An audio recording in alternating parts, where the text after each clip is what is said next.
ભારતીય માનક બ્યુરો એ ભારતની રાષ્ટ્રીય માનક સંસ્થા છે જે ગ્રાહક બાબતોના વિભાગ, ગ્રાહક બાબતો, ખાદ્ય અને જાહેર વિતરણ મંત્રાલય, ભારત સરકારના નેજા હેઠળ કામ કરે છે. BIS એ 1947માં તેની શરૂઆતથી જ ભારતના ઉદ્યોગ અને ગ્રાહકોને સેવા આપી રહ્યું છે. ભારતીય માનક બ્યુરો દ્વારા મૂલ્યાંકન, પ્રયોગશાળા સેવાઓ, હોલમાર્કિંગ અન્ય યોજનાઓ દ્વારા કામ કરે છે. ISI માર્કોવાળી વસ્તુઓ અંગે વિદ્યાર્થીઓને માર્ગદર્શન આપવામાં આવે છે. સુરતમાં વર્ષ 2021માં ભારતીય માનક બ્યુરોની સ્થાપના કરવામાં આવી રહી છે. આ સંસ્થા મુખ્ય રૂપે 3 એક્ટિવિટી કરાવે છે. આ સાથે જ શાળાના વિદ્યાર્થીઓને એક્સપોઝર એક્ટિવિટી અંતર્ગત અલગ અલગ ઇન્ડસ્ટ્રીઝમાં લઈ જવામાં આવે છે અને ત્યાં તૈયાર થતી વસ્તુઓ વિશે માહિતી આપવામાં આવે છે. સુરતમાં મહાનગરપાલિકા સંચાલિત 25થી વધુ શાળાના વિદ્યાર્થીઓને યુરો ફૂડ ફેક્ટરીમાં લઈ જવામાં આવ્યા હતા અને ત્યાં કેવી રીતે કંપની કામ કરે છે, શું મહત્વનું હોય છે અને કેવી રીતે વસ્તુઓની ગુણવત્તા નક્કી કરવામાં આવે છે એ અંગે માહિતી આપવામાં આવી હતી. આ સાથે જ આ વિઝિટ બાદ શાળાના વિદ્યાર્થીઓને સવાલ જવાબ કરવામાં આવે છે કે તેઓ આ ફેક્ટરીમાં વસ્તુ બનાવવા દરમિયાન શું શીખ્યા, ફેક્ટરીમાં મુખ્યત્વે કઈ બાબતોનું ધ્યાન રાખવામાં આવે છે તે બાબતો પર ચર્ચા કરવામાં આવે છે. ઉલ્લેખનીય છે કે સુરતમાં ભારતીય માનક બ્યુરો સંસ્થા હેઠળ 3000 જેટલા વિદ્યાર્થીઓએ આ અંગે માર્ગદર્શન મેળવ્યું છે. चेतन बुंदेला, TV 18 न्यूज़, सूरत। मेरा नाम संजय कुमार सिंह है। मैं भारतीय मानक ब्यूरो के सूरत शाखा कार्यालय में वरिष्ठ निदेशक एवं प्रमुख के पद पर कार्यरत हूँ।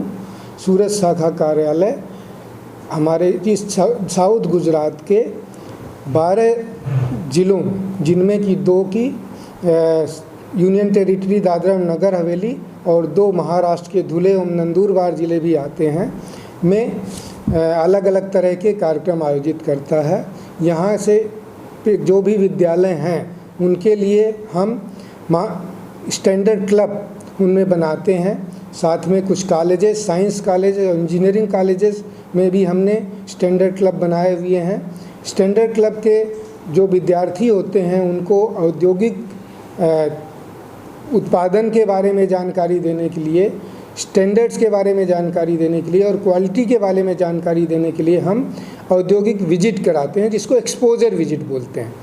उसके अंतर्गत हमने अप्रैल महीने में 25 विद्यालय के विद्यार्थियों को, जिसमें कि करीब टोटल 3000 के आसपास छात्र गए हैं, हमने औद्योगिक विजिट कराई है यूरो फूड इंडिया की फैक्ट्री में, और उसमें उन्हें बच्चों को प्रैक्टिकल नॉलेज भी दिया है कि टेस्टिंग कैसे की जाती है, खाने की चीज़ें बनाई कैसे जाती हैं और उनको स्टोर कैसे किया जाता है। Manhar Sanspara, chairman of Euro India fresh food limited. SMCની 24થી વધારે સ્કૂલોના લગભગ 1600 સ્ટુડન્ટો જે 9th સ્ટાન્ડર્ડ અને 10th સ્ટાન્ડર્ડના હોય એમને કંપની વિઝિટ કરાવી. કંપની વિઝિટ કરવાનો ઉદ્દેશ એટલો હતો કે છોકરામાં એક અવેરનેસ આવે કે ફૂડ કઈ રીતે બનતું હોય છે, એની ક્વોલિટી કઈ રીતે મેન્ટેન કરતા હોય છે અને કૃષિ કઈ રીતે થતું હોય છે, કેટલું હાઇજેનિક છે, એ ઉદ્દેશ્યથી દરેક છોકરાઓને વિઝિટ કરવામાં આવી.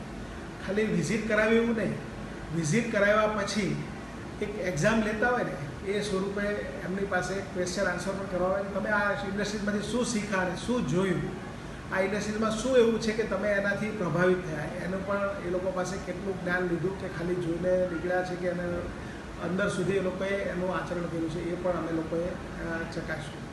છોકરાઓ પણ ખૂબ ખુશ થયા અને અમને પણ ખૂબ આનંદ એ વાતનો થયો કે જ્યારે સ્કૂલના છોકરાઓ આવી વિઝિટ કરે ને તો ત્યારે એના માઇન્ડમાં એક ડેવલપમેન્ટ ચાલુ થાય છે બિઝનેસ વિશેનું. સ્પેશિયલી ફૂડ ઇન્ડસ્ટ્રીઝમાં હું તમને એઝ પર એક્ઝામ્પલ આપું તો એક ખોટી માન્યતા એવી છે કે કુરકુરેની અંદર પ્લાસ્ટિક નાખવામાં આવે છે. જ્યારે છોકરાઓને એ બતાવ્યું ત્યારે એને બતાવ્યું કે આ પ્લાસ્ટિક નથી પણ રાઈસ ગ્રીડ છે, એટલે રાઈસના જે હોય એમાં એની ગ્રીડ આવે એ નાખવામાં આવે છે. કારણ કે પ્લાસ્ટિક કોઈ પણ કંપની આવું ક્યારેય પણ કરતું હોતું નથી, કારણ કે પ્લાસ્ટિક મોંઘું છે અને રાઈસ ગ્રીડ સસ્તી છે, એટલે લોકોની માન્યતા છોકરાઓના માઇન્ડમાં હોય અથવા તો પેરેન્ટ્સના માન્યતા હોય.